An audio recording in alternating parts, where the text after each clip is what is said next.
Ошол жерде мына отурасыңар, бүт чиновниктер. Жалымны Нокен, Базарогон, Майысынын каймага отурасыңар. Область, район жетекчилери. Силерди өзүңөрдөн баштагыла. Коррупция менен күрөш бир эле жогору жакта эмес, ал жакта тамаша кылып ал жакта эмес. Мына жакта да толтура бар. Ачык айтып коеюн, схемалар бар. Bu жака да келебиз. Мен азыр тапшырма бердим. Системный полицей коррупция боюнча биз кайрадан караштык барын. Эмне жөөлдү, эмне жөөлгөнчө тактап бүтүштү. Районго чейин келебиз. Районда ЗАГСта эмне болуп атат, паспорт столдо эмне болуп атат, архитектордо эмне кылып атасыңар, госрегистрде эмне кылып атасыңар. Укук коргонуу баардыгын билебиз, ойлоп эле билбейт деп. Баардыгын билебиз.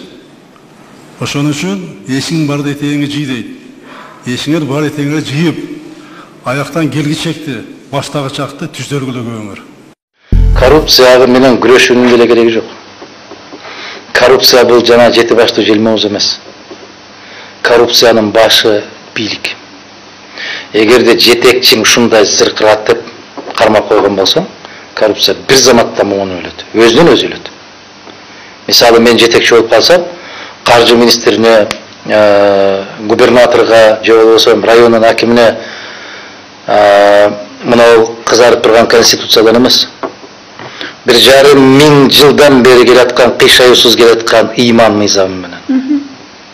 Имам мыйзамы менен жазалай турган болсоң, бир суткада өзгөрөт. Өзү негизи коркок элбиз биз. Абдан коркок элбиз. Ошол 3-4 кишини аеосуз жазалап туруп элге көрсөтүп койгонундан кийин ушундай бир иретке келет. Абдан каттуу иретке келет. Жылтырап жүргөн кийимдерин да кие албай калышат. Ишенесизби ушуга? Ишенем. Мен эгерде көкүрөгүмдө ошондой ишеним болбогондо мен бул күрөшкө чыкпайт элем. Менде ошондой ишеним бар.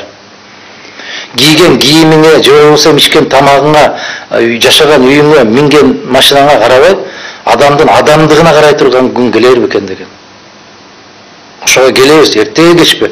Мына миңдеген аксакалдар үйлөрүндө отуруп алып, айыл апалар үйлөрүндө отуруп алып, жалынып атпай, жалдырап атпай, бизге ушундай бир адилеттүү, бизге бир таза бир бийлик келсе экен деп жалдырап дуа кылып атат.